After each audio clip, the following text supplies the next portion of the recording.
யாவரையும் இயேசுவின் நாமத்திலே நான் மிகவும் அன்போடு வரவேற்கிறேன்.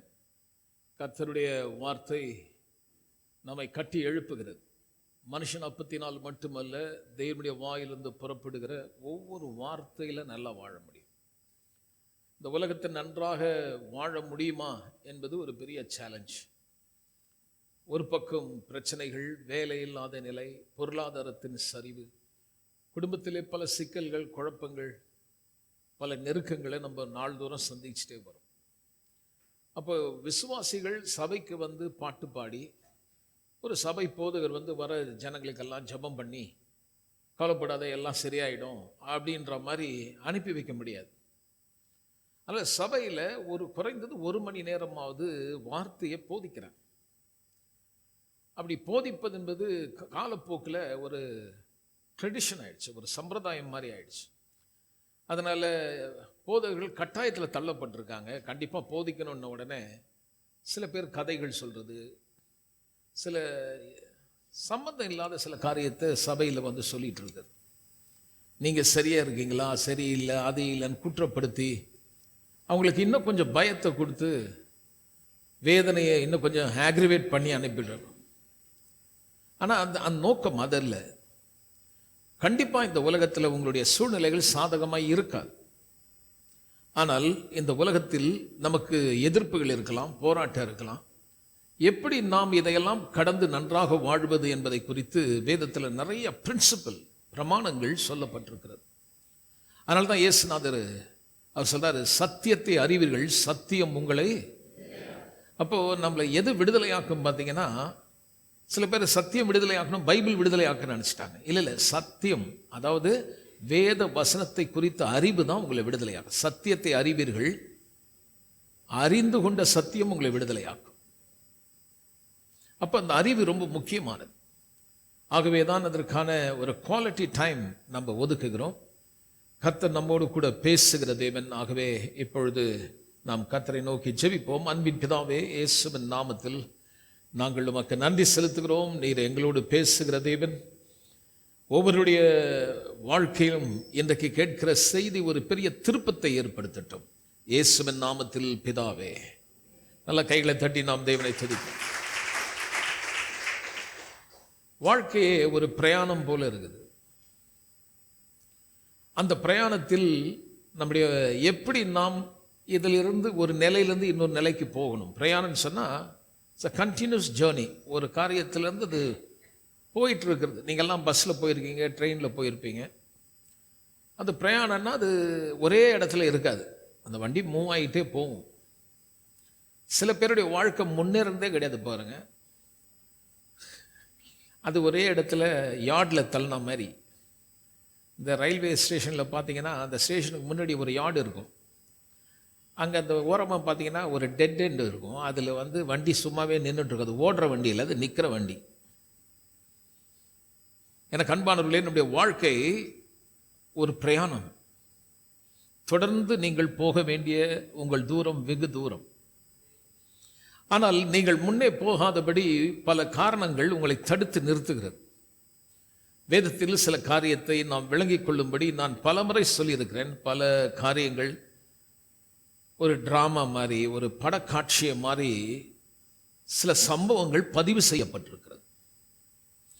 நமக்கு பொழுது போலனா வேத புத்தகத்தை எடுத்துட்டு கொஞ்ச நேரம் படிக்கிறது இல்லை. இதில் என்ன சொல்லப்பட்டிருக்கிறது என்பதை குறித்து அதில் உள்ளே ஆழமாய் பதிந்திருக்கிற கருத்துக்களை நாம் விளங்கிக் கொள்ளும் பொழுதுதான் நம்முடைய வாழ்க்கை பயனுள்ளதாக மாறும். ஆகவே அதில் ஆழமாய் புதைந்திருக்கிறதை புரிந்து கொள்ளும்படி பரிசுத்த ஆவியானவர் சபைக்கு கர்த்தர் கொடுத்திருக்கிறார். அதிலே கர்த்தர் சில போதர்களை ஏற்படுத்தி அதில் உள்ளே மறைந்திருக்கிற வெளிப்பாட்டை எடுத்து உங்களுக்கு சொல்லி கொடுக்க தான் கர்த்தர் சபையை ஸ்தாபித்திருக்கிறார். ஆகவே இந்த சம்பவம் பல முறை நம்ம படிச்சிருக்கோம். வேதத்தில் யோசுவாவின் புத்தகத்தை நீங்கள் படிச்சிருப்பீங்க. இந்த 3ஆம் அதிகாரத்தில் எப்படி இந்த இஸ்ரவேல் ஜனங்களை தேவன் கடக்க பண்ணினார் என்பதை குறித்து உங்களுக்கு தெரியும். அவங்க வாழ்க்கையே ஒரு ஜேர்னி. அதனால தான் இங்கிலீஷில் பார்த்தோன்னா எக்ஸடஸ்ன்னு சொல்லப்பட்டிருக்கு. யாத்திரை ஆகமும். தமிழில் கொஞ்சம் பிரிங்க பார்க்கலாம். இதே வேலை பாஸ்ட் ஏதாவதுன்னு சொல்லிட்டு இருப்பேன். யாத்திரை பிளஸ் ஆகமம். யாத்திரைன்னா என்னங்க? ஆகமம்னா ஒவ்வொரு நாளும் நடந்த சம்பவத்தை எழுதியிருக்குது. இது ஒரு பிரயாணம். கர்த்தர் இஸ்ரவேல் ஜனங்களை விடுதலை ஆக்கி வெளியே கொண்டு வந்த பிறகு ஒரு யாத்திரை, ஒரு பிரயாணம். அந்த பிரயாணம் பார்த்தீங்கன்னா மிக வழக்கத்துக்கு மாறான விதத்தில் தான் அங்கே புத்தகத்தில் பதிவு பண்ணியிருக்கு. இதை படித்தா நிறைய பேருக்கு இது ஏற்றுக்கொள்ள முடியல. கர்த்தர் செங்கடலை பிளந்தது சொன்னாலுமே சொல்லுவாங்க, அதெல்லாம் நம்புறது இது என்னங்க ஒரு பைத்தியகாரத்தனமாக இருக்குது. கடலை பிளந்து ஜனங்களை கர்த்தர் கொண்டு போனாரா அப்படின்னு சொல்லி கேட்பாங்க. இஸ்ரவேல் ஜனங்களை எங்கே வழி நடத்தினார் பார்த்தீங்கன்னா பாலைவனத்தில் வந்தாங்க. பாலைவனத்தில் கர்த்தர் இப்படி அந்த ஜேர்னியில் எப்படி இருந்தார் பார்த்தீங்கன்னா, ஆக்சுவலாக 14 days 14 நாள் தாங்க அவங்க இந்த இடத்துல இருந்து கானான் தேசத்துக்கு கர்த்தர் சொல்லியிருக்காரு அங்கே கொண்டு போகிறதுக்கு. ஆனால் 40 வருஷம் ஆச்சு. இந்த 40 வருஷமும் கர்த்தர் அவர்களை எப்படி வழி நடத்தினார் என்று பார்த்தீங்கன்னா, அதுக்கு காரணமே அவங்க அதில் விசுவாசிக்க முடியல. அதனால் அவங்களுடைய ஜேர்னி ரொம்ப நாள் ஒரே இடத்துல தேக்கமாயிடுச்சு. ஆனால் அவங்க சரியில்லை, விசுவாசிக்க மாட்டாங்க, அதனால் அவங்க உருப்பட மாட்டாங்கன்னு கர்த்தர் விடலை. ஒவ்வொரு முறையும் சில காரியத்தை கற்றுக் கொடுத்தார். அதனால் நம்முடைய வாழ்க்கையில் கூட பாருங்கள், இப்போ நம்ம ரட்சிக்கப்பட்டு பாவத்திலேருந்து விடுதலை ஆகி வந்துட்டோம். இன்றைக்கு நம்ம எல்லாரும் மீட்பின் நன்மைகளை நோக்கி போயிட்டுருக்கோம். கானான் தேசம்னா பரலோகம் கிடையாதுங்க, ப்ராமிஸ் லேண்ட், வாக்கு தத்தத்தை நோக்கி போகிறோம். எல்லாம் என் கூட சேர்த்து சொல்லுங்க. இப்போ நமக்கு அருமையான வாக்கு தத்தங்கள் வேத புத்தகத்தில் கொடுக்கப்பட்டிருக்கிறது. இப்போ அதை நம்ம அடையும்படி நம்ம போகும்பொழுது அது சில நேரத்தில் சாத்தியமாக இருக்கா அப்படின்னு பார்த்தா இல்லை. அதனால தான் இந்த சம்பவத்திலேருந்து நான் உங்களுக்கு நியூ ஆப்பர்ச்சுனிட்டி, ஒரு புதிய வாய்ப்புகளும் சந்தர்ப்பங்களை உண்டு பண்ணி வாய்ப்புகளை கொடுக்குறார், சாத்தியமாக்குகிறார். பாசிபிலிட்டிஸ், ஒரு ஆப்பர்ச்சுனிட்டியை வரைக்கும் கர்த்தர் ஒரு சந்தர்ப்பத்தை ஏற்படுத்தி கொடுத்துட்டு அதை எப்படி வாய்க்க செய்கிறாரு என்பது தான் ரொம்ப முக்கியமானது. பல முறை இவங்களுக்கு, விசுவாசிகளுக்கு, இஸ்ரவேல் ஜனங்களுக்கு பல சந்தர்ப்பத்தை கொடுத்தாருங்க. ஆனால் அது அவங்க வாய்க்கல. அவங்களுக்கு பல தடவை வாய்க்காம 40 வருஷம் ஆயிடுச்சு.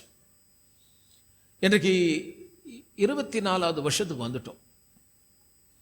இன்றைக்கும் நிறைய சந்தர்ப்பங்கள் வருது. சில பேருடைய வாழ்க்கையில் கேட்டால் அவங்களுக்கு எதுவுமே வாய்க்க மாட்டுது. அவங்க சொன்னாங்க, ஏன் தான் தெரியல, கடவுள் என்னை இந்த நிலைமைக்கு வச்சிருக்காரு. இல்லை, அவர்கிட்ட வித்தியாசமே இல்லைங்க. பக்கத்தில் சொல்லுங்க, வித்தியாசமே கிடையாது. ஹலோ, நல்லா சிரிச்சு சொல்லுங்க. உன்னை நல்லா வச்சு இன்னொருத்தனை ஒரு மாதிரி வச்சு, மதங்கள் அப்படி நம்புது.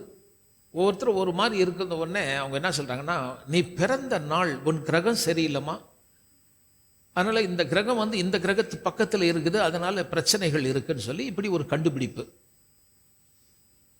சில பேர் என்ன சொல்லி கொடுக்குறாங்க, கடவுள் உன்னை உன் தலை எழுத்து உன்னை அப்படி வச்சிருக்க, அப்படிப்பட்ட கடவுள் எனக்கு தேவையா? அப்படி ஒரு தெய்வம் இருந்ததுன்னா நான் அந்த தெய்வத்தை ஆராதிக்க வேண்டிய அவசியமே கிடையாது.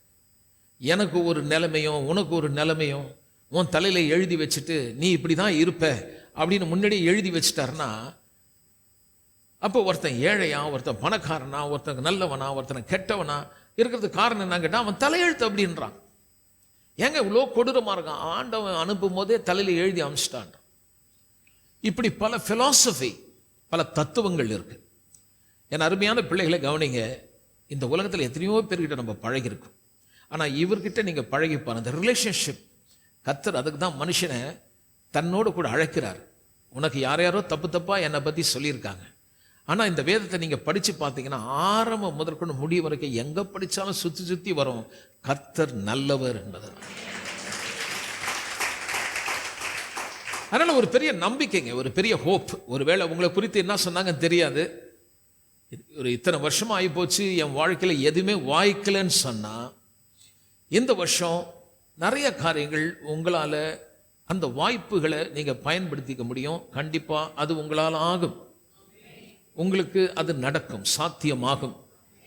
அது எப்படிங்க சாத்தியமாகும் அப்படின்னு பார்க்கும்போது சில பிரின்சிபல் சொல்லி கொடுக்குறார். இப்போ அவங்க எங்கே நிற்கிறாங்க பார்த்தீங்கன்னா, யோர்தான் நதி கரை ஓரமாக நிற்கிறாங்க. அது ஒரு அறுப்பு காலம், உங்கள் எல்லாருக்கும் தெரியும், நான் பல தடவை சொல்லியிருக்கேன்.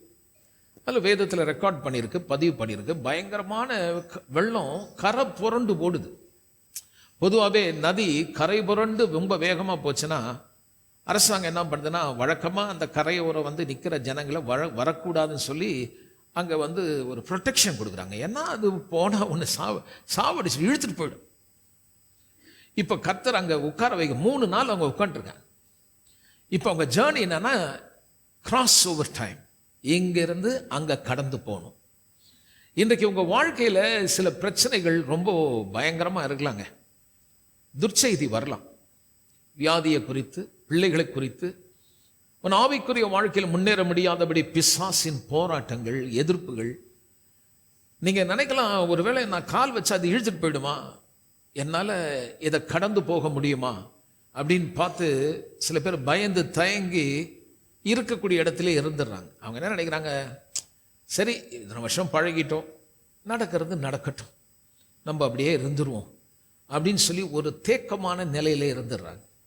நீங்கள் இந்த வருஷம் முன்னேறணும்னா, இந்த வருஷம் நீங்கள் நன்மைகளை பார்க்கணும்னா, பல வருஷமாக இருந்த கொடிய வியாதியிலிருந்து நீங்கள் கடந்து அந்த கரை போனா, தலைமுறையுமா உங்கள் குடும்பத்தில் முன்னேற்றம் இல்லாமல் சாபத்தில் இருந்தால் இதை கடந்து அந்த கரைக்கு நீங்கள் வரணும்னா, நான் சொல்லுகிறேன், தேவன் ஒரு பெரிய திட்டத்தை வச்சிருக்காரு. இந்த வார்த்தையை நான் உங்களுக்கு கொடுக்க விரும்புகிறேன். இஸ்ரவேல் ஜனங்க அங்கே உட்காந்து பார்த்து பேசுகிறாங்க, இப்படி இருக்க நம்மளால் போக முடியுமான்ற எண்ணங்கள் இருந்திருக்கும். அப்போ தான் யோசுவா சொல்கிறாரு, ஆமாம், இதுக்கு முன்னாடி இந்த அனுபவம் கிடையாது உங்களுக்கு. இதற்கு முன்பு நீங்கள் இதற்கு பின்னே நீங்கள் போனதில்லை. இதற்கு முன்னே நீங்கள் ஒருபோதும் இந்த வழியாய் நடந்து போகவில்லை. அப்போ நான் சொல்கிறேன், இந்த 24 இதுக்கு முன்னாடி நீங்கள் போனதில்லை. ஹலோ, இதுக்கு முன்னாடி போயிருக்கீங்களா?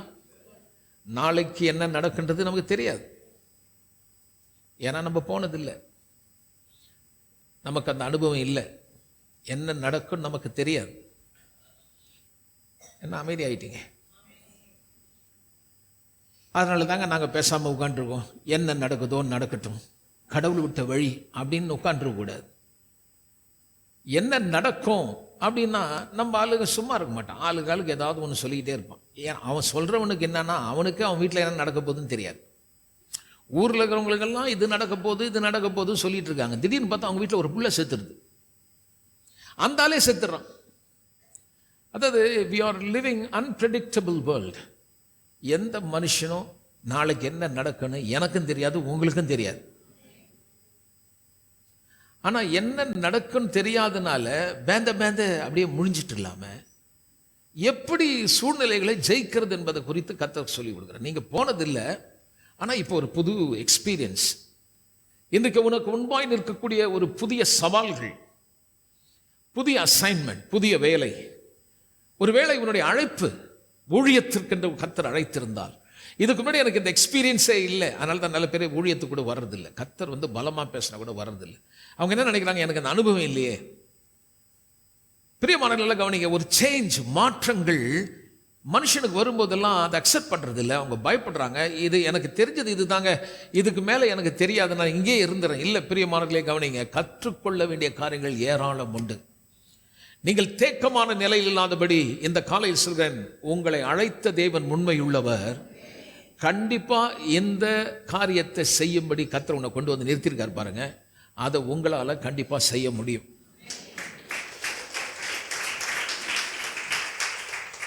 வியாதியை நீங்கள் கடந்து செல்ல முடியும், பிரச்சனையை நீங்கள் கடந்து போக முடியும், சூழ்நிலையை நீங்கள் கடந்து போக முடியும். நீங்கள் எப்படி செய்ய போகிறேன்னு தெரியலையே, நான் இவ்வளோ பெரிய காரியமாக இருக்கேன், எனக்கு பலன் இல்லை, அனுபவம் இல்லைன்னு சொல்லி நீங்கள் பயப்படாதீங்க. கர்த்தர் உங்கள் கூட இருப்பார். ஆனால் அதை பற்றி அவங்க பல விதமாக பேசியிருக்கலாம் பாருங்கள். அப்போ வந்து கர்த்தர் சொல்கிறாரு, ஒரு ஐடியா கொடுக்குறாரு. நீ கடந்து போனன்னா ஆசாரியர்கள் இந்த உடன்படிக்கை பெட்டியை எடுத்துகிட்டு வருவாங்க. அப்படி எடுத்துகிட்டு வரும்போது நீங்கள் இதை கடக்கணும்னா ஒரு காரியம் செய்யணும், எல்லாரும் பார்க்கணும். 6 லட்சம் புருஷர்கள்னு சொல்லும்போது கிட்டத்தட்ட 30 லட்சம் பேர் பாருங்கள்.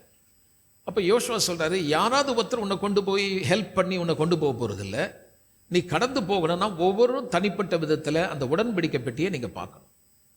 நான் சொல்கிறேன், உங்கள் வாழ்க்கையில் இந்த நிலையிலேருந்து நீங்கள் கடந்து போகணும்னா கிறிஸ்துவின் இரத்தத்தால் ஏற்படுத்தி உங்களுக்கு கொடுத்த உடன்படிக்கையை நீங்கள் பார்க்கணும்.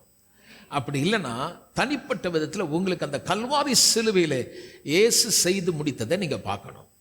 அது என்னங்க அப்படின்னா, வியாதி வரும்போது நீங்கள் என்ன பார்க்கணுன்னா வியாதியை பார்க்கக்கூடாது, அந்த கல்வாரி சிலுவையில் எழுதியிருக்கிறது அவர் அடித்த ஒவ்வொரு காயங்களால். அப்ப நான் எப்படி பார்க்கிறேன்னா, அந்த காயம் எனக்கு சுகம் கொடுத்தது என்று சொல்லி என் வியாதியை பார்க்கிறதுக்கு பதிலா அந்த சிலுவையில் செய்து முடித்ததை பார்த்தால் என்னால் இதிலிருந்து கடந்து போக முடியும். புரிஞ்சுச்சுங்களா உங்களுக்கு? அப்ப மரத்திலே தூக்கப்பட்டவன் எவன் சபிக்கப்பட்டவன் எழுதியிருக்கிறபடி கிறிஸ்து எனக்கு சாபமானார். இப்ப வாழ்க்கையில சாபமா, கூக்குரலா, கண்ணீரா, நிம்மதி இல்லாம வாழ்ந்துட்டு இருக்கீங்களா? பெரிய துன்பமான ஒரு வாழ்க்கை வாழ்ந்திருந்தா சுற்றி இருக்கிறத பார்த்துட்டு அதன் வேகத்தை பார்த்து அதனுடைய சத்தத்தை கேட்டு வீட்டில் ஏற்படுற கூக்குரலையும் நாள்தோறும் சண்டையும் ஏற்படுறத இந்த சத்தத்தை கேட்டுட்டு தற்கொலையை பண்ணிக்கலாமா, ஓடிடலாமா என்ற எண்ணம் இருந்தால் நீங்க பார்க்க வேண்டியது உங்கள் சூழ்நிலை அல்ல. எனக்காக ஒருவர் சாபமாகி இந்த சாபத்தில் நீங்களாக்கி மீட்டுக் கொண்டீரே, அதை நான் நம்புறேன், விசுவாசிக்கிறேன் சொன்னா கண்டிப்பாய் நீங்கள் இக்கரையை விட்டு அக்கறைக்கு உங்களால் போக முடியும். இந்த சாபத்தின் ஆசீர்வாதத்துக்குள்ளாய் நீங்கள் கடந்து போக முடியும். உன் இருதயம் கலங்காது இருப்பதாக அவர் சொன்னார், நான் உன்னை திக்கற்றனாய் விடேன். உன் தாய் மறந்தா கூட அவர் உன்னை மறக்க மாட்டார், உன்னை வெட்கப்படுத்த மாட்டார். ஆனால் பொல்லாத பிசாசு உங்களை மறக்கடிக்கிறான், உங்கள் சூழ்நிலையை காட்டுகிறான், உன்னுடைய அவமானத்தை காட்டுகிறான், நிந்தையை காட்டுகிறான். உன்னை குறித்து ஜனங்கள் பேசுகிற சத்தத்தை உன் காதிலே கொண்டு வருகிறான். குடும்பத்தில் ஏற்படுகிற சம்பவத்தை கண்முன்பாய் கொண்டு வந்து நிறுத்தி உன்னை பயமுறுத்தும் பொழுது யோசுவா சொல்லுகிறார், கூட்டமா கடந்து போயில நினைக்காத, தனிப்பட்ட விதத்தில் யாரெல்லாம் அந்த முடிக்கப்பட்ட வேலையை அந்த உடன்படிக்கையை பார்க்கிறார்களோ அவர்கள் மட்டும்தான் இந்த கரையிலிருந்து அக்கறை கடந்து போக முடியும். இப்பதான் கையை தட்டிருக்கணும். பிரச்சனைங்க, நான் வந்திருக்கேன் பாஸ்டர், எனக்கு கையை பிடிச்சிட்டு இந்த பிரச்சனை அங்க கொண்டு போய் விட்டுருவாரு, விடமாட்டாரு.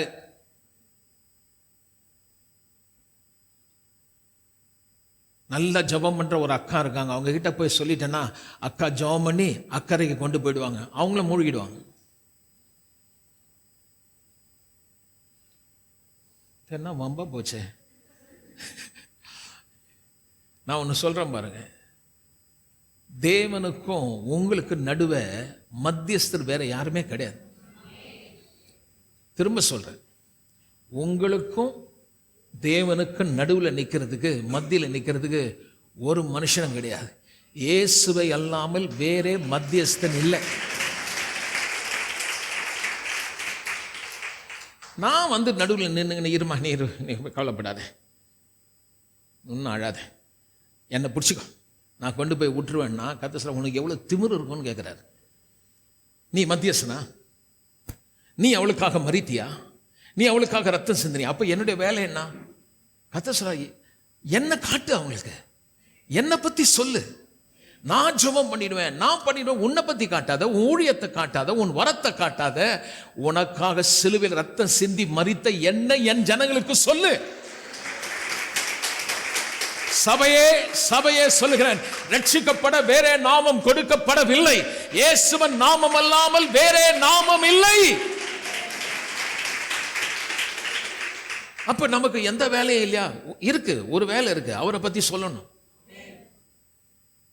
அவரை பத்தி நல்லா சொல்லணும். பகலாலப்பா சொல்லுங்க. நம்ம எப்படி நினைக்கிறோம்னா, நமக்கு சில காரியங்கள் நடந்த உடனே என்னுடைய சாட்சியை சொல்லி என் ஜனங்களுக்கு அவர்கள் அது வழியாக இயேசுவை பின்பற்றுவான்னு நினைக்கிறேன். நல்லது தான், அது கொஞ்சம் எடிஃபை பண்ணும், பக்தியை விருத்தி பண்ணும், ஆனால் ஜெயிக்க வைக்காது. உங்கள் அனுபவங்கள் மற்றொரு வாழ்க்கையில் அந்த அனுபவத்தினால் அவர்கள் கடந்து போக முடியாது. யார் கடக்க முடியும்? எதனால் கடக்க முடியும்? கர்த்தர் சொல்றார், வெண்கல சர்ப்பத்தை அவர்கள் நோக்கி பார்த்து பிழைத்தது போல நான் சிலுவையில் மரித்து உங்களுக்காய் இரத்த சிந்தின என்னை நோக்கி பார்க்கிற எவனும் பிழைத்துக் கொள்வான்.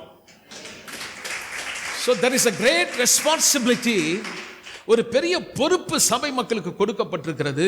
நீங்க எப்பவுமே அவரை பத்தி தான் ஜனங்களுக்கு சொல்லணும். பக்கத்துல பார்த்து சொல்லுங்க. சரியா சொன்ன மாதிரி தெரியல, எல்லாம் சொல்லுவோம், அவரையே சொல்லுவேன். அவரை பற்றி சாட்சி பகரும்படி கர்த்தர் நம்மளை வைத்திருக்கிறார்.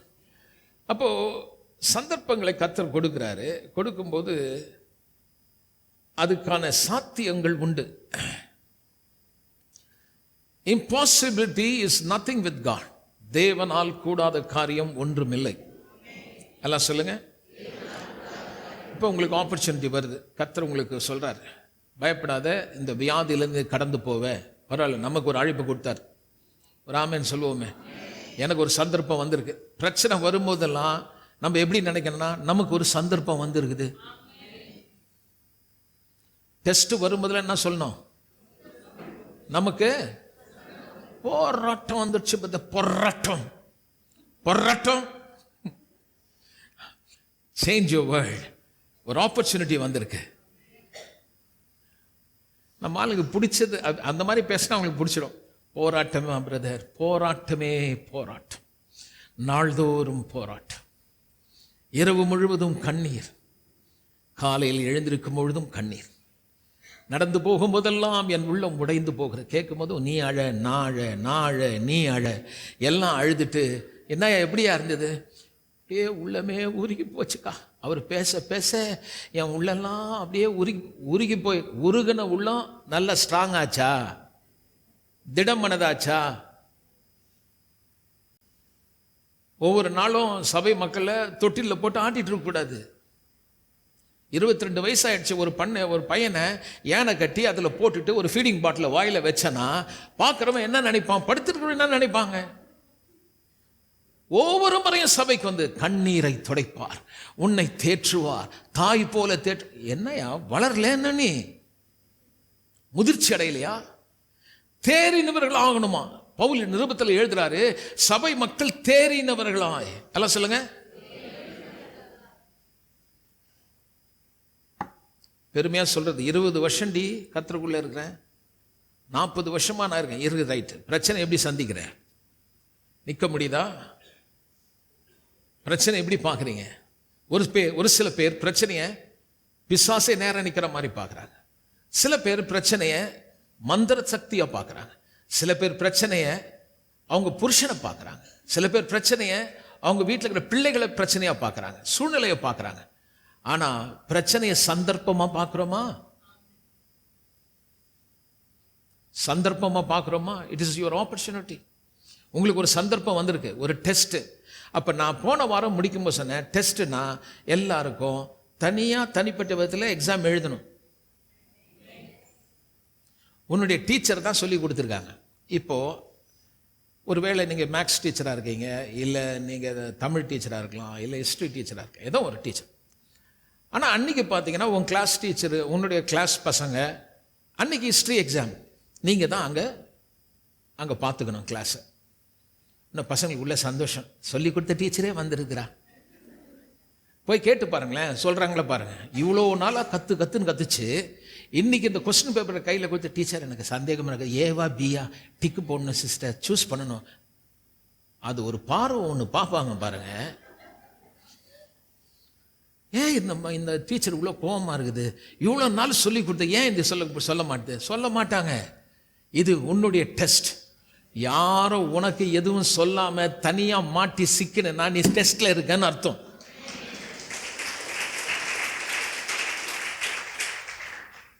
ஒரு ஆப்பர்ச்சுனிட்டி வந்திருக்கு. இது உன்னால முடியும். ஏன் கத்த சொல்றாரு, உனக்கு இது முடியும்னு ஏன் சொல்றாருன்னா, நான் உனக்கு என் வார்த்தையை கொடுத்துருக்கேன், உனக்கு கத்து கொடுத்துருக்கேன், உனக்கு ஆவியானவரை கொடுத்துருக்கேன், உனக்கு சபையை கொடுத்துருக்கேன். இந்த உலகத்துல ஜனங்க எப்படி பார்க்கணும்னா, நீ இதை ஜெயிச்சு மேல வரும்போது அவங்க சொல்லணும், நீ ஆராதிக்கிற தெய்வத்தை போல வேற தெய்வம் இல்லைன்னு உன்னை பார்த்து சொல்லணும். See, nowadays schools are like a commercial place ஆயிடுச்சு. எல்லாம் ஒரு பிள்ளைய டீச்சர் கற்றுக் கொடுத்து அந்த பையன் நல்லா ஒர்க் அவுட் பண்ணி அந்த கேர்ள் நல்லா படித்து வந்த உடனே ஸ்டேட் ஃபஸ்ட்டு வந்த உடனே அந்த போர்டை பெருசாக போடுறாங்க. எங்கள் பள்ளியில் படித்த மாணவி ஸ்டேட் ஃபஸ்ட் ரேங்க். சரின்னு சொல்லிட்டு நம்ம ஆளுங்க உடனே எல்லாரும் பிள்ளையை எடுத்து நாங்கள் தான் போவோம். உடனே ஒரு அட்மிஷனுக்கு இது வரைக்கும் 1 லட்ச ரூபா 75,000 ரூபா வாங்கினவன் இப்போ சொல்கிறான் 5 லட்ச ரூபா கொடுத்துட்டு பிள்ளையை சேர்த்துக்கோன்றான். அதாவது எப்படிப்பட்ட பிள்ளைகளையும் அவங்க ஸ்டேட் லெவல் கொண்டு வந்த மாதிரி அவங்க அப்படி செய்யலை. உண்மை அதுதான். படிக்கிற பிள்ளையோ படிக்க வச்சுருக்காங்க, படிக்காதது ஃபெயில். அது அவங்களே சொல்லிடுறாங்க, நாங்கள் என்ட்ரன்ஸ் டெஸ்ட் வைப்போம், இது பாஸ் பண்ணால் தான் இது உள்ளே சேர்த்துக்குவோம். அப்படின்னு என்ன அர்த்தம்னா மக்கு பிள்ளைங்களை சேர்க்க மாட்டோம். ஆனா எங்க பாருங்க, மக்கு மடாசு உதவாதது, ஜெயிக்கவே முடியாதுலாம் சொல்ல, வா எங்கிட்ட வா, உன்னை நான் தேறினவனாய் மாற்றேன். You may ask me, who is the teacher? I tell you, Holy Ghost. பரிசுத்த ஆவியானவர் நல்ல ஒரு டீச்சராக இருக்கிறார். அவர் கற்றுக் கொடுக்கிறவர். உனக்கு வெறும் தேறுதல் ஆறுதல் மட்டுமல்ல பாருங்க, உனக்கு கற்றுக் கொடுக்கிற ஒரு தேவன். ஆமென். சரி, எப்போ என்னுடைய சந்தர்ப்பங்களை, எனக்கு கிடைக்கிற சந்தர்ப்பங்களை என்னால் செய்ய முடியும்னு எனக்கு வருதுன்னா, அங்கே எனக்கு விசுவாசம் இருக்குன்னு அர்த்தம். எங்க விசுவாசம் இருக்குதோ அவங்களுக்கு கூடும். யாரெல்லாம் ஒரு காரியத்தை செய்யறாங்களோ அவங்க கிட்ட விசுவாசம் இருக்குன்னு அர்த்தம். இது முடிஞ்சிச்சு, இதை என்னால் செய்ய முடியும்னு சொல்றாங்கன்னா அவங்களுக்கு விசுவாசம் இருக்குன்னு அர்த்தம். முடியாதுன்னு சொல்றாங்கன்னா அவங்களுக்குள்ள விசுவாசம் இல்லைன்னு அர்த்தம். அப்படின்னா விசுவாச இடத்துல எல்லாம் கூடும். எல்லாம் கூடுனா அவங்களுக்கு தேவனுடைய விசுவாசம் இருக்குன்னு அர்த்தம். நீங்க மார்க் புத்தகம் 9ஆம் அதிகாரம், சுவிசேஷம் 9ஆம் அதிகாரம் 23 எடுத்து படிங்க பார்க்கலாம். இயேசு அவளை நோக்கி, நீ விசுவாசிக்க கூடுமானால் ஆகும். எல்லாம் சேர்ந்து சொல்லுங்க, விசுவாசிக்கிறவனுக்கு. சத்தமா சொல்லுங்க, தெம்பா சொல்லுங்க. இல்ல முன்ன இருக்கவங்க தான் சொல்றீங்க, பின்னாடி இருக்கவங்க சொல்லுங்க. சரி, முன்ன இருக்கவங்க சொல்லாதீங்க, பின்னாடி இருக்கவங்க சொல்லுங்க. முன்னாடி இருக்கவங்க சொல்லாதீங்க, பின்னாடி இருக்கவங்க சொல்லுங்க. நான் சொன்ன முன்ன இருக்கவங்க சொல்லாதீங்க, பின்னாடி இருக்கவங்க சொல்லுங்க. யாரோ முன்ன சொல்ற மாதிரியே கேக்குது எனக்கு. பின்னாடி இருக்கவங்க சொல்லுங்க. எல்லாம் சேர்ந்து சொல்லுங்க. என்ன நல்லா இருக்கு தெரியுமா அப்படி சொல்லும் போது? கையை தட்டி தேவனை துதிப்போம். ஃபர்ஸ்ட் பிரின்சிபல், இந்த இக்கரையை விட்டு அக்கறைக்கு போகணும்னா உங்களுக்கு விசுவாசம் தேவைப்படுது. அல்ல சொல்லுங்க, விசுவாசிக்கிறவனுக்கு எல்லாம் கூடும். So I want to tell you this morning truth about believing. விசுவாசிக்க தான் என்ன அப்படின்னு அதை குறித்த சில சத்தியத்தை சொல்ல நான் விரும்புகிறேன். சில பேர் சொல்றாங்க, பாஸ்டர் எனக்கு விசுவாசமே இல்லைங்க. உங்களுக்கு நிறைய விசுவாசம் இருக்கு, அந்த சிஸ்டர் கூட ரொம்ப நல்லா விசுவாசிக்கிறாங்க, ஆனால் எனக்கு அவ்வளோ விசுவாசம் இல்லை, நான் ஜெபம் பண்ணுறேன், எனக்கு விசுவாசம் வேணும். ஆனால் இப்போ நான் ஒரு காரியத்தை காட்ட போகிறேன், உங்கள் எல்லாராலையும் விசுவாசிக்க முடியும். ஆமென். எல்லாம் சொல்லுங்க, எல்லாராலையும் விசுவாசிக்க முடியும். ஒரு மெஷர் கொடுக்கிறார். So this means you have the capacity to believe. ரோமர் 12:3 சொல்லுகிறது, எனக்கு அருளப்பட்ட கிருபையினாலே நான் சொல்லுகிறதாவது.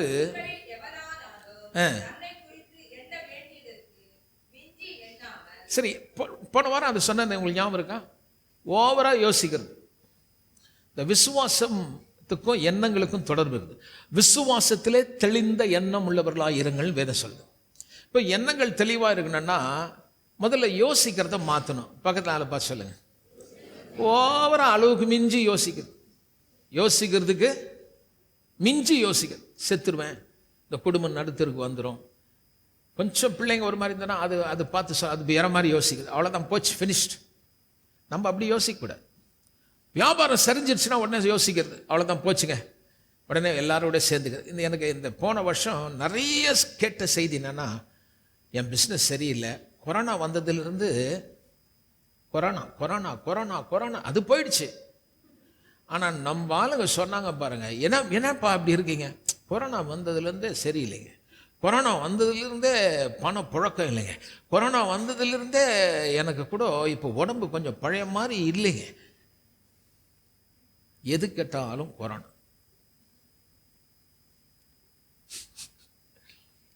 யோசிக்கிறது மிஞ்சி யோசிக்கக்கூடாது. பகலால பாசல, ஏன்னா நீங்க பார்க்குற காரியம் உண்மை. இன்னைக்கு ஒருவேளை தலைகீழா இருக்கலாம், பிரச்சனை பெருசா இருக்கலாம், பெருவெள்ளம் போல இருக்கலாம். ஆனா ஒரு கண்டிஷன், யோசிக்க மிஞ்சி யோசிக்காம, இப்ப படிங்க, எண்ணுகிறதுக்கு மிஞ்சி எண்ணாமல் அவனுக்கு தேவன் பகிர்ந்த விசுவாசத்தின் அளவின்படியே தெளிந்த எண்ணம் உள்ளவர்களாய் இருக்க வேண்டும். கைகளை தட்டி நன்றாய் தேவனை ஸ்தோத்திரம் பண்ணு.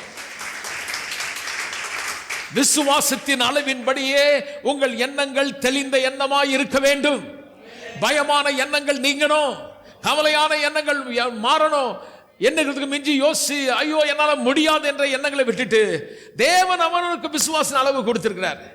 அப்படின்னா அவனுக்கு ஒரு அளவு கொடுத்திருக்காருன்னா உங்களால விசுவாசிக்க முடியும்னு அர்த்தம். பகராப்சன் உங்களால விசுவாசிக்க முடியும். அப்போ அளவுன்னு சொல்லும்போது நம்ம என்ன யோசிக்கிறோம்னா அவருக்கு ஜாஸ்தி கொடுத்துட்டார், இவருக்கு ஜாஸ்தி கொடுத்துட்டார். இல்லை இல்லை, விசுவாசம் எப்படி வருதான்? விசுவாசம் கேள்வினாலும், விசுவாசம் கேள்வினாலும், கேள்வி தேவனுடைய வசனத்தில் வருது. அப்பனா என்னை பொறுத்து தான் அளவு. நான் எந்த அளவு கேட்குறேனோ அந்த அளவுக்கு எனக்கு வரும். கொஞ்ச நேரம் கேட்குறேன், கொஞ்ச நேரம் கேட்க மாட்டேறேன், கொஞ்ச நேரம் கேட்குறேன், கொஞ்ச நேரம் தூங்குறேன், கொஞ்ச நேரம் கேட்குறேன், கொஞ்ச நேரம் நான் அப்படியே வெளியிலலாம் போயிட்டு திருப்பி உள்ளே வருவேன். அப்போ அந்த அளவுக்கு தான் வரும். அதனால் நல்லா கவனிக்கணும். எல்லாம் சொல்லுங்கள். ஏதாவது ஒரு இல்லுஸ்ட்ரேஷன், ஒரு உதாரணம் கொடுத்தா அதை வண்டி நல்லா கவனிப்பாங்க. சபை மக்களில் ஒரு 20-25% கவனிப்பாங்க. 75% சரியாக கவனிக்கலாம். ஒரு நடுவில் ஒரு கதை சொன்ன வச்சுங்க, எல்லாரும் அப்படியே அட்டென்ஷன். அது ஏன் கொடுக்குறோம்னா ஒரு நமக்கு சில சஃபகேஷன் ஆகிடுது, அப்படியே தொடர்ந்து கேட்க கஷ்டமாக இருக்குது. அது சொன்ன உடனே கொஞ்சம் நல்லா கொஞ்சம் கவனத்தெல்லாம் இழுக்கிறதுக்கு உதவியாக இருக்குது. ஆனால் கதையே சொல்லிகிட்டு இருக்க முடியாது. நீங்கள் சில காரியத்தை கற்றுக்கணும், நல்லா கவனிக்கணும். என்ன சொல்கிறாரு பாஸ்டர், என்ன சொல்கிறாரு. அப்போ விசுவாசம் எப்படி வருதான்? தேவனுடைய வார்த்தையை. அப்போ இந்த வார்த்தையில் நான் கேட்கும்போது எனக்கு ஒரு விசுவாசம் வருது. என்னால் இக்கரையிலிருந்து அக்கறைக்கு போக முடியும், இந்த யோர்தான் நதியை என்னால் கடக்க முடியும், இந்த வியாதியை விட்டு நான் சுகத்துக்கு போக முடியும், இந்த தரித்திரத்தை விட்டு என்னால் செழிப்பின் பாதையில் போக முடியும், என் தோல்வியிலிருந்து ஜெயத்திலே வர முடியும். என்னை பலப்படுத்துவதனால எனக்கு கொடுக்குற எந்த வேலையாக இருந்தாலும் அவர் நாமத்தினால என்னால் நல்லா செய்ய முடியும். அப்போ முதல் காரியம் எல்லாருக்குமே ஒரு அளவு கொடுத்திருக்காரு. ரெண்டாவது காரியம், believing is a choice that you make. விசுவாசம் என்பது உங்களுக்கு கொடுத்திருக்கிற ஒரு தேர்ந்தெடுக்க வேண்டிய இடத்துல இருக்கீங்க. Nobody can force you to believe against your will. நீங்க விருப்பப்படாம யாரும் விசுவாசத்தை உங்களுக்கு திணிக்க முடியாது. கவனிக்கிறீங்களா? உங்களை என்னால் விசுவாசிக்க வைக்க முடியாது, என்னால் ஒன்றும் பண்ண முடியாது, நான் திணிக்க முடியாது. நீங்கள் சூஸ் பண்ணணும். அப்போ நான் கவனிக்கணும். நான் சில காரியத்தை அதுக்காக சில காரியத்தை இப்போ சொல்லும்போது எனக்கு அதை கேட்கும் போது நம்புற மாதிரி இல்லை. ஒரு தெய்வ தூதன் வரான், மரியாள் கிட்ட வரான், இதோ நீ கற்பவதியாகி, அதெல்லாம் தயவுசெய்து பேசாதீங்க, கல்யாணமே அவளை என்ன பேசுறேன்னு சொல்லிட்டு சூஸ் பண்ணலாம், அல்லது சூஸ் பண்ணாமல் விட்டுறலாம். வேதத்தை நீங்கள் படித்து பாருங்க. ஒவ்வொரு முறையும் கர்த்தர் சொல்லும்போது அவங்க அதை சொல்லும்போது ஏற்றுக்கொண்டாங்க. நம்புறதுக்கு ஏதுவான சூழ்நிலை இல்லாத போது கூட சொன்னவர் உண்மை உள்ளவர்னு அதை ஏற்றுக்கிட்டாங்க. பல சந்தர்ப்பங்கள் படிச்சீங்கன்னா வழக்கத்துக்கு மாறான காரியங்கள் நடக்குது. கர்த்தர் மோசேயை சொல்றாரு, நீ போய் பார்வோனுக்கு உண்மாய் நில்லுன்னு. கொஞ்சம் தயங்குறாரு, ஏன்னா அவர் தெரியும் அவன் ரொம்ப கோபக்காரன், அவன் கொண்டு போட்டுருவான், நம்ம கையில் ஒன்றுமே இல்லை, நான் ஏற்கனவே அந்த ஊரை விட்டு பயந்து ஓடி வந்திருக்கேன், என் உயிரை காப்பாற்றிட்டு வந்திருக்கேன், இப்போ போய் என்னை போய் நிற்க சொல்கிறாருன்னா விசுவாசிக்க வேண்டிய ஒரு இடத்துல நிற்கிறான். இல்லாண்டவரே என்னால் முடியாது, விட்டுடுங்க, என் வாய் சரியில்லை, என்னை அனுப்பாதீங்கன்னாக்கா அவன் அங்கேயே இருந்திருக்கலாம். ஆனால் சூஸ் பண்ணிட்டான். இப்படிலாம் இருந்தது, பிரச்சனை இருந்தது. ஆனாலும் அவன் தீர்மானம் செய்தான். சில நேரம் நான் விசுவாசிக்க முடியாதபடி என் சூழ்நிலைகள் தடுத்து நிறுத்தினாலும் நான் எடுக்க வேண்டிய ஒரு தீர்மானம் இல்லை, இதெல்லாம் வாஸ்தவம் தான். ஆனாலும் சொன்னாரே ஒருத்தர், அவர் உண்மையுள்ளவர், அவர் மேல் உனக்கு நம்பிக்கை தைரியம் இருந்தா நீங்கள் தான் சூஸ் பண்ணணும். மூணாவது காரியம் சொல்றேன், believing is a culture that you have to develop. Believing is a culture. அப்படின்னா கல்ச்சர்னா கலாச்சாரம் நினைச்சிடாதீங்க. இங்க என்ன அர்த்தம்னா விசுவாசம் வளரக்கூடியது. எல்லாம் சொல்லுங்க. ஸோ அது யூ ஹாவ் டு டெவலப். நீங்கள் அதை விருத்தி அடைய செய்யணும், பெருக செய்யணும், விசுவாசத்தை வளரணும். It is not an automatic thing, But an attitude or behavior you need to cultivate. தானா நடக்காது. பக்கத்தில் ஆளப்பா சொல்லுங்க. அது ஒரு நம்முடைய மனப்போக்கு, நம்முடைய பிஹேவியர், நம்முடைய சுபாவமா எண்ணும். விசுவாசிக்கிறது ஒரு சுபாவம்.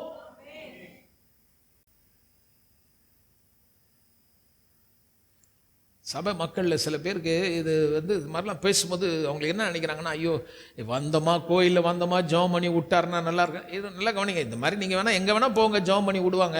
கடைசி வரைக்கும் வாழ்க்கையே போராட்டமாக இருக்கும். ஒரு தடவை கூட த்ரில்லிங்காக நீங்கள் ஜெயிச்சு வர மாட்டீங்க. நீங்கள் பொதுவாக சபையில் எல்லா சபையிலும் கவனிச்சு பாருங்களேன், இந்த நன்மைன்றதே சபையில் நடக்காது. ஏதோ அத்தி பூத்தா மாதிரி 2-3 பேருக்கு நடக்கும். நடந்தவொடனே அவங்க சாட்சி சொன்னோடனே சபை மக்களை பாருங்களேன். உங்களுக்கு நடந்திருக்கா சிஸ்டர்? இல்லை பிரதர்.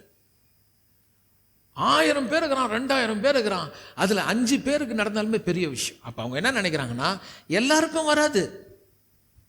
ஆனால் இங்கே விசுவாசிக்கிறவனுக்கு எல்லாருக்கும் நடக்கும். அப்போ நம்ம எப்போ ஆச்சரியப்பண்ணா, 5 வருஷமாய் எனக்கு ஒண்ணுமே நடக்கலன்னா அப்பதான் நான் உங்களை எப்படி பார்க்கணும்னா, உண்மையாவா 5 வருஷம் உனக்கு ஒண்ணுமே நடக்கலையா அப்படின்னு ஆச்சரியமா பார்க்கணும். நான் சொல்லுகிறேன், இந்த இடத்துல கால் வைத்திருக்க உனக்கு சொல்லுகிறேன், வார்த்தையை கவனிச்சா இன்றைக்கே உனக்கு நன்மைகள் நடக்கும். Not tomorrow. ஒருவேளை மேனிஃபெஸ்டேஷன் உன் கண்ணில் காண்றதுக்கு ஒருவேளை நாள் ஆகலாம். ஆனால் உனக்கு தெரியும் உள்ளத்தில் கர்த்தர் அதை செய்து முடித்திருக்கிறார். என்ன ஆகும்? 13ஆம் அதிகாரம் 20ஆம் வசனம் படிங்க.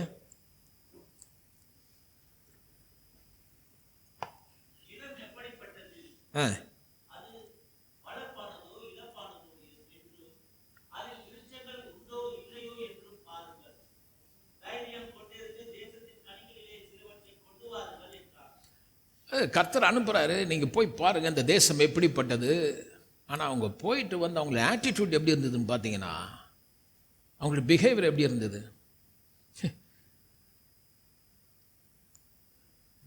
நம்முடைய விசுவாசம் நம்முடைய பிஹேவியரோட கலந்துருக்குது. நம்முடைய ஆட்டிடியூட், மனப்போக்கு.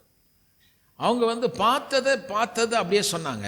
ஆனால் பார்த்ததை கடந்து அதுக்கு மேலே தேவன் சொன்னதை அவங்களால பார்க்க முடியல.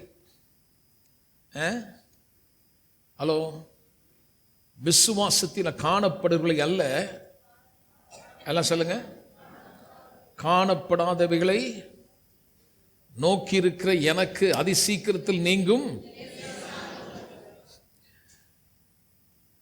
அது எப்படிப்பட்டது? வளப்பானதோ இழப்பானதோ, விருட்சங்கள் உண்டோ இல்லையோ என்று பாருங்கள். தைரியம். அதான் அது எப்படி இருந்தா என்ன? சொல்ல வேண்டிய காரியத்தை சொல்றார். தைரியம் கொண்டிருந்து தேசத்தின் கனியில் சிலவற்றை கொண்டு வாருங்கள் என்றான். அக்காலம் திராட்சை செடி முதற்பழம் பழுக்கிற காலமாயிருந்தது. சொல்றாரு, நீ போற தேசத்தில் it is up to you. உன்னுடைய ஆட்டிடியூட் எப்படி இருக்கு? ஆனால் அவங்களுடைய ஆட்டிடியூடு சரியா இல்லை. ஒவ்வொரு தடவையும் ஏதாவது பிரச்சனையை சொல்லிக்கிட்டு இருக்கிறத சூழ்நிலையை பேசி செத்த போயிட்டான். அப்போ விசுவாசம் என்பது வாழ்க்கையில் அதை டெவலப் பண்ணும், வளர செய்யணும். எல்லாம் சொல்லுங்க, வளர செய்யணும். அப்போ சூழ்நிலையை பார்த்து அதுக்கேற்ற மாதிரி பேசாமல் எப்படி நான் வளர செய்கிறேன்னா, இதன் பார்த்தாலும் அது அப்படி இருந்தாலும் சாதகமாக இல்லாட்டி கூட நான் அவர் சொன்னதையே திரும்ப திரும்ப சொல்கிறேன். ஆபிரகாம் பார்க்குறாரு, குழந்தை பிறக்கிறது வாய்ப்பு இல்லை. 90 வயசு ஆயிடுச்சு பாருங்க. 75 வயசில் சொன்னார்.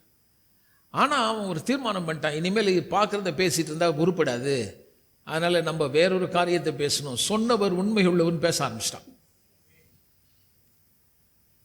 அப்போ அப்படிதான் விசுவாசம் வளர்ந்தது பாருங்க. எப்படி விசுவாசம் வளரன்னா, இருக்கிறத பேசினா வளராது, அவர் சொன்னதை பேசணும். 4வது காரியம், believing is what opens the doors of possibilities. Not believing no possibilities. When you say yes to believing, you also say yes to possibilities. நீங்கள் சாத்தியமாக முடியும் அப்படின்னு விசுவாசினா உங்களுக்கான கதவுகள் திறக்கும்.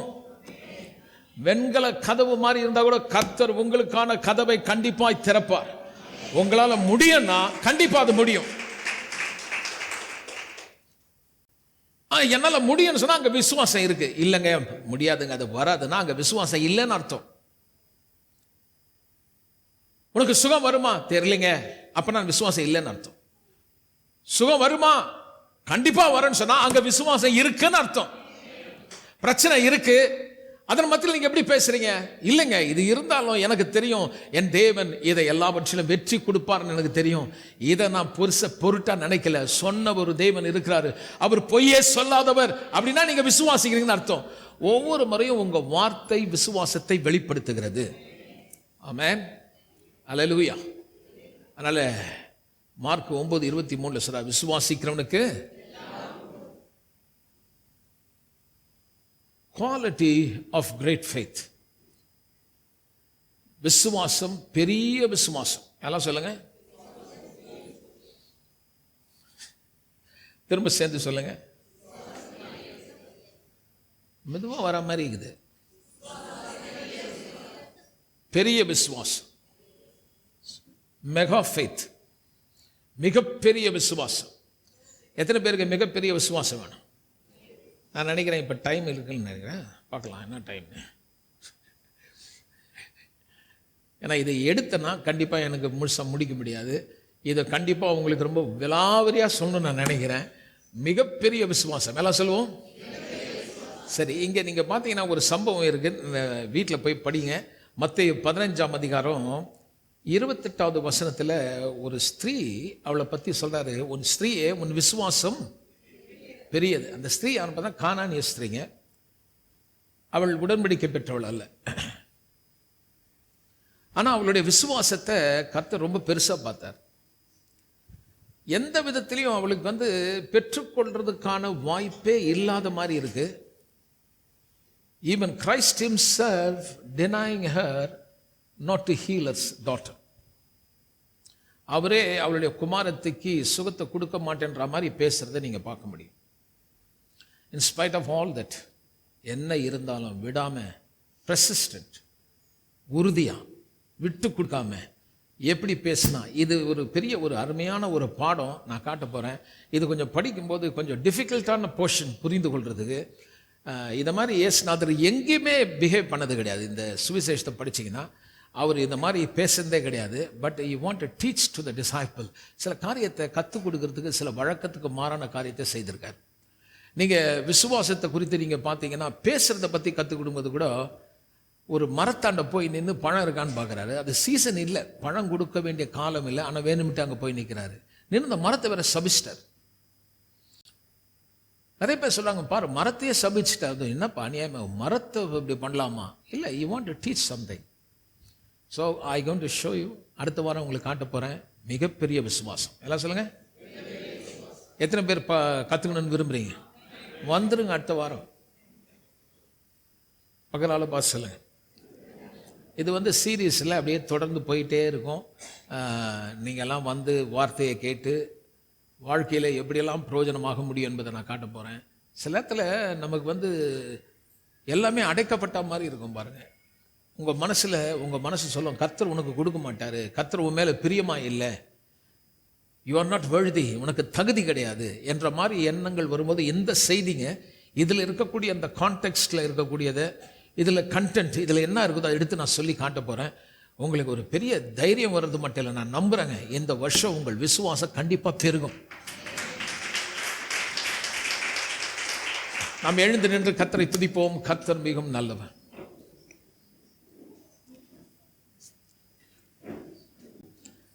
நல்லா உங்களுக்கு இது வரைக்கும் கொஞ்சம் விளங்கிட்டு வரும்னு நினைக்கிறேன். கர்த்தரை விசுவாசிக்கிறவர்களுக்கு எல்லாம் கூடும். அப்போ உங்களால் முடியாத எதுவுமே இல்லை. அப்போ பரீட்சை வந்தால், போராட்டம் வந்தால், அதெல்லாம் உங்களுக்கு கிடைச்ச சந்தர்ப்பம், ஒரு ஆப்பர்ச்சுனிட்டி. சந்தர்ப்பம்னா என்னன்னா, எப்பெல்லாம் டெஸ்ட் வருதோ அப்பெல்லாம் உனக்கு சந்தர்ப்பம் வந்திருக்குன்னு அர்த்தம்.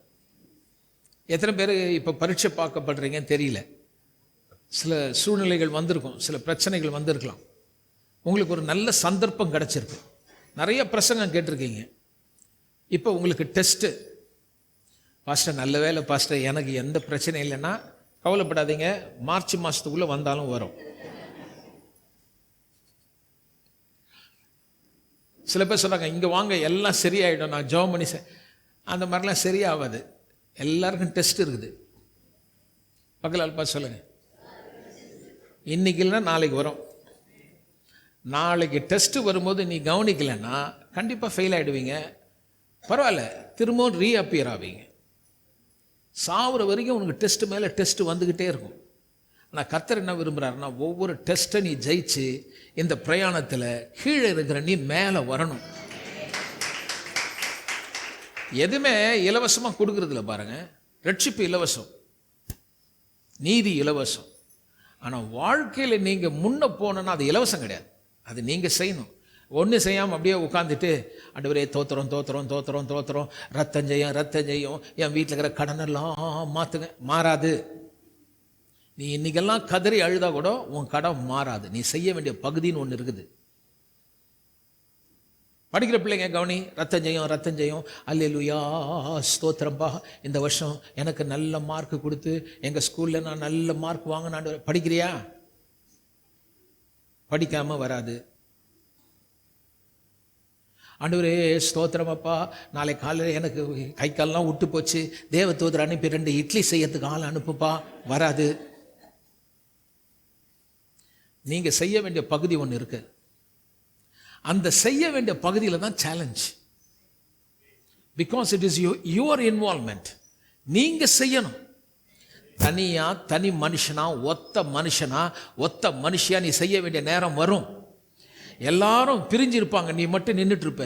சொந்தக்காரன் நிற்பான், ஆனால் உனக்கு உதவி செய்ய முடியாத ஒரு நிலை நிற்கும். அந்த நேரத்தில் உனக்கு வரும் பாரு பரீட்சை, அதை நீ கடந்து போகணும்னா கேட்ட வசனத்தை நீங்கள் கற்றுக்கொண்டால் உங்களால் இந்த யோர்தான் நதியை கடந்து நீங்கள் சுகத்தை பெற்றுக்கொள்ள முடியும்.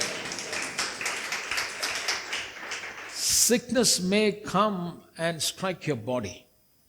ஒருவேளை வியாதி வந்து சரீரத்தை அடிக்கலாம், சூழ்நிலைகள் மாறலாம், பிரச்சனை வரும், சில கஷ்டங்கள் வரலாம். வரும்போது நம்ம என்ன பண்ண போகிறோம் பாருங்க. எல்லாம் வெல் விஷஸ் இருக்காங்க, நல்லவங்களாம் இருக்காங்க, பக்கத்தில் நிற்பாங்க. அவங்க என்ன சொல்லுவாங்க? பயப்படாதக்கா, நாங்கள் ஜெபம் பண்ணுறோம். அவங்க ஜெபம் பண்ணுறதுனால நீ கடந்து போக போகிறதில்ல. கர்த்தர் உங்ககிட்ட எதிர்பார்க்குறா, நீ விசுவாசிக்கிறியா? நீங்கள் சுவிசேஷத்தை படிங்களேன். ஒவ்வொரு தடவையும் இயேசுநாதர் அற்புதம் செய்யறதுக்கு முன்னாடி கேட்ட ஃபர்ஸ்ட் கேள்வி, நீ விசுவாசிக்கிறியா?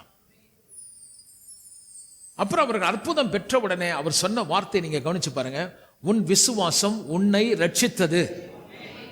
அப்படின்னா நம்ம விசுவாசிக்க வேண்டிய இடத்துல இருக்கிறோம். அப்போ இயேசுநாதருடைய அற்புதத்தை நீங்க படிச்சு பாருங்க. அவர் பிறந்த வளர்ந்த ஊர்ல அற்புதம் செய்ய முடியல. காரணம் என்னவென்றால் அவர்கள் அவரை விசுவாசிக்காதபடியினாலே. அப்போ விசுவாசிக்காதவர்களுக்கு சாத்தியமாகாது, அவர்களுக்கு அங்கே நடக்காது. நடக்கணும்னா விசுவாசம் தேவை.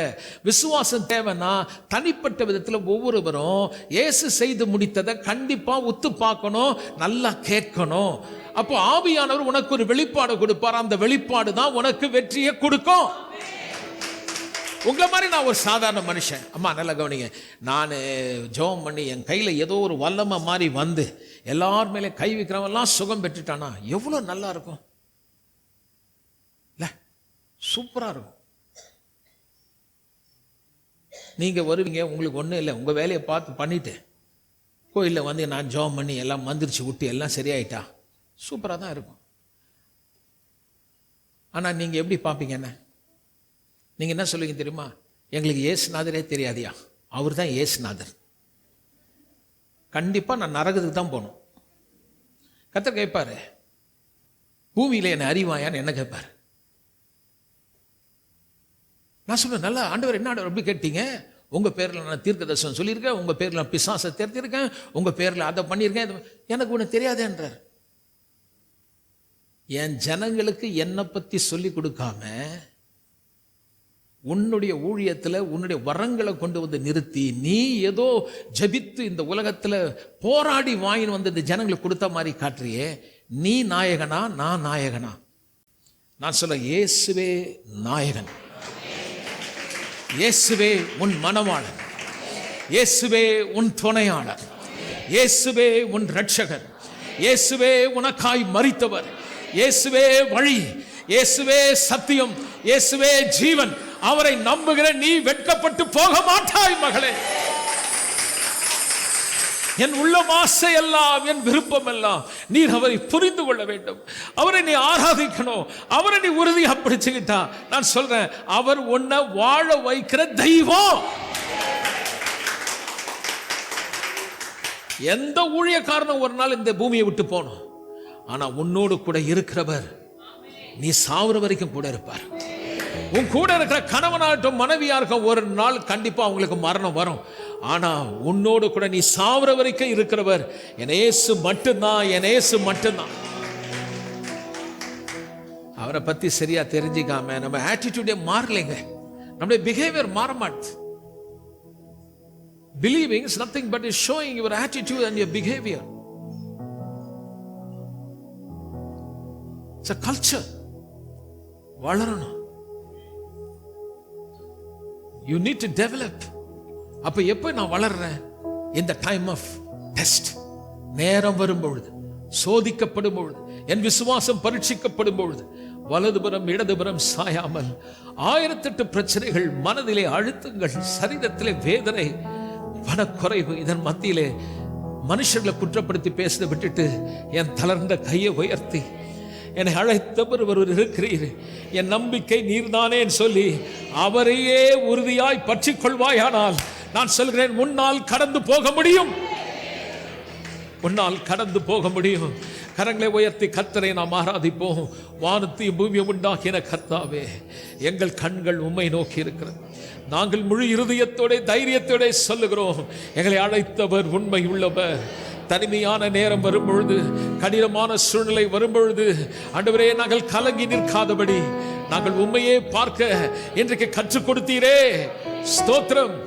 சூழ்நிலையை பார்க்கிறதல்ல, யோர்தான் நதி கரை புரண்டு ஓடுகிற வேகத்தையும் சத்தத்தையும் பார்க்காமல் அக்கறை போக வேண்டுமானால் விசுவாசிக்கிறவனுக்கு கூடும் என்று சொன்னீரே.